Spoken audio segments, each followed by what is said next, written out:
it was best to do that with gay people there. And Maybe so they'd open up originally, better, right, originally the idea was that it was not for gay people, but I'm just going to say flat out now. We have wonderful gay people who come to every meeting that we have, and they enrich our conversation, absolutely. give us point of view, straighten us out,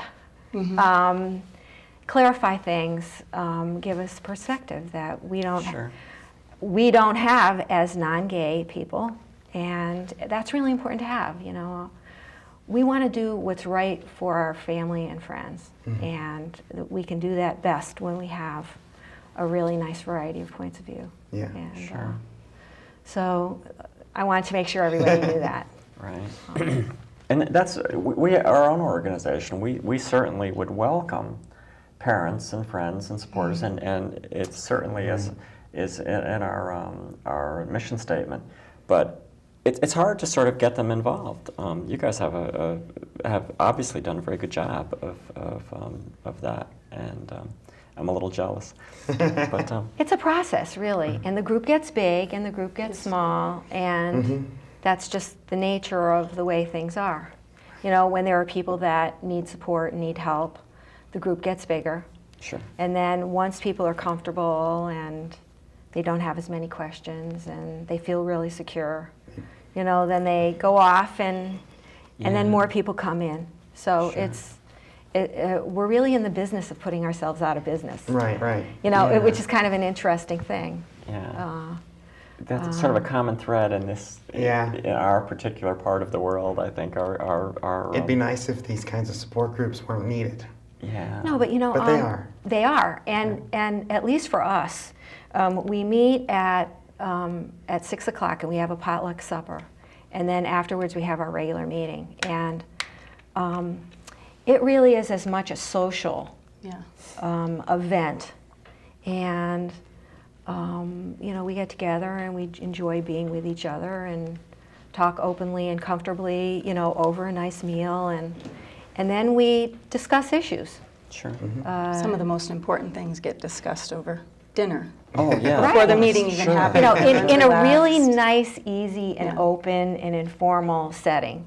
It's like a family dinner. Yes, very much so. Absolutely. Yeah, that's great. I And love everyone's potluck become interested in, you know, what everyone else is doing, and from month to month, well, you knew this was coming up for a particular person, so how did that go? Sure. And that's really, really helpful. Yeah, catch up. Absolutely. Yeah, we find out how everybody's been doing, you know, over the course of the month, and that's really nice, especially for the younger members, because for some of us older members, things don't happen. There aren't lots of dramatic changes, but for the kids, and for some of the younger members, And for the parents. yeah, sometimes There's still lots of big changes. Yeah, and that's really nice. And it also gives us a chance to kind of tweak whatever it is that we're going to be doing for the night around what's going on. And we do that all the time. Our first and most important goal is to deal with the issues at hand for people. So we set stuff aside if we've got a problem that we need to deal with. Sure. Because that's what the support group is all about. And speaking about your meetings, you guys meet the second Monday of the month at Noank Baptist Church. Yep. And you can find the location. As soon as you pull into Noank, you look for the big, tall, white steeple. We call that the beacon. The beacon. Yep. And we meet in the basement community room. And Noank Baptist Church has been really wonderful. They're an open and affirming church. And their pastor and his wife and the members of the congregation have been really supportive, and they've nurtured our group. You know, they've not just given us a room, but we use the kitchen to put on our potluck supper, and you know, it's just been really wonderful. They've been very, very good to us. So we really feel at home there. Some people are a little bit put off by church. You know, for all sorts of current and historical reasons, but but this church clearly has given us a home and make us very welcome. That's wonderful. We have a member, In fact, Stacy, who would normally be here, but she's sick too, so Yeah. she couldn't make it. But she has issues. She can't go into a church. She gets really. She basically has an anxiety attack if you try to get her inside a church, because of her past. She had a real hard time with her transition and the church. So. They gave her a really hard time. Yeah, we don't make her talk about it, but No. but she's very uncomfortable with it. But You know, one of the members of PFLAG one time told me that she told a priest that she thought she was gay. She thought she was lesbian. And the priest told her, go home, do not ever tell anyone that again. yeah. And she took it and stuffed it for 10 years. Mm-hmm. And it wasn't until her marriage failed, and you know, the story goes on, but you can really understand Yes.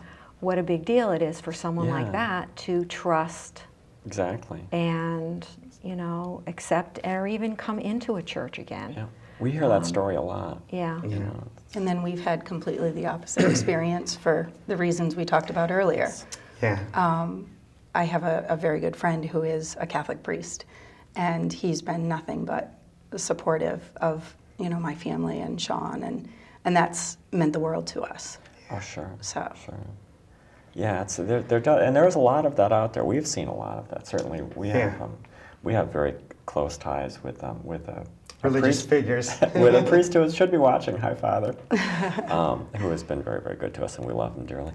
But a lot of the local churches have actually turned out to be fairly open. Well, one of our members who is actually in Montreal right now, recovering from Renee, her surgery. yes, we want to wish Renee well. She is currently in Montreal. She just had surgery. I was hoping she would call tonight, but From Montreal. from Montreal, but I don't know.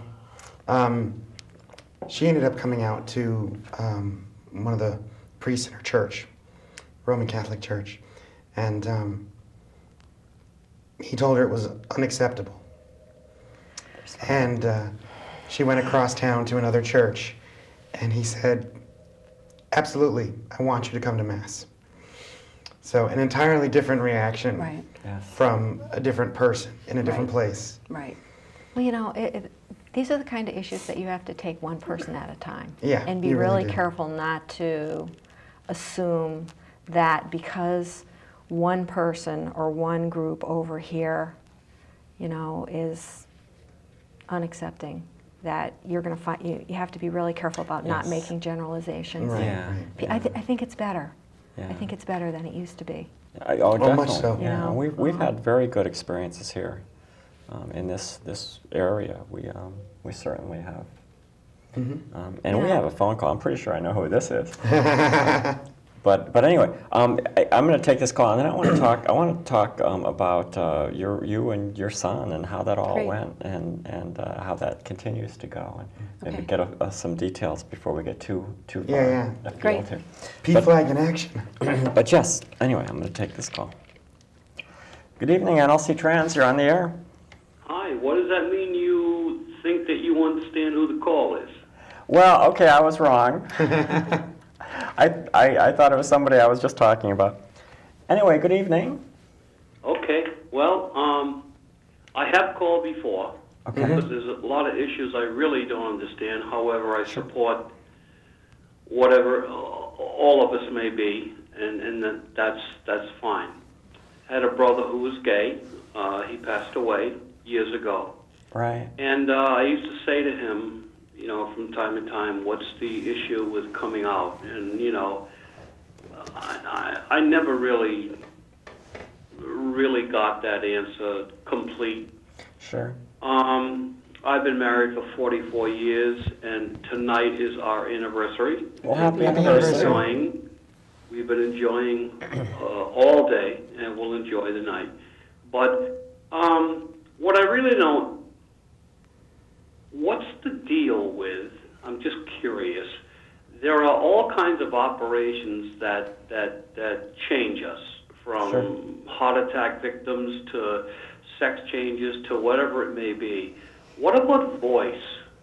as I look at you, you know, all four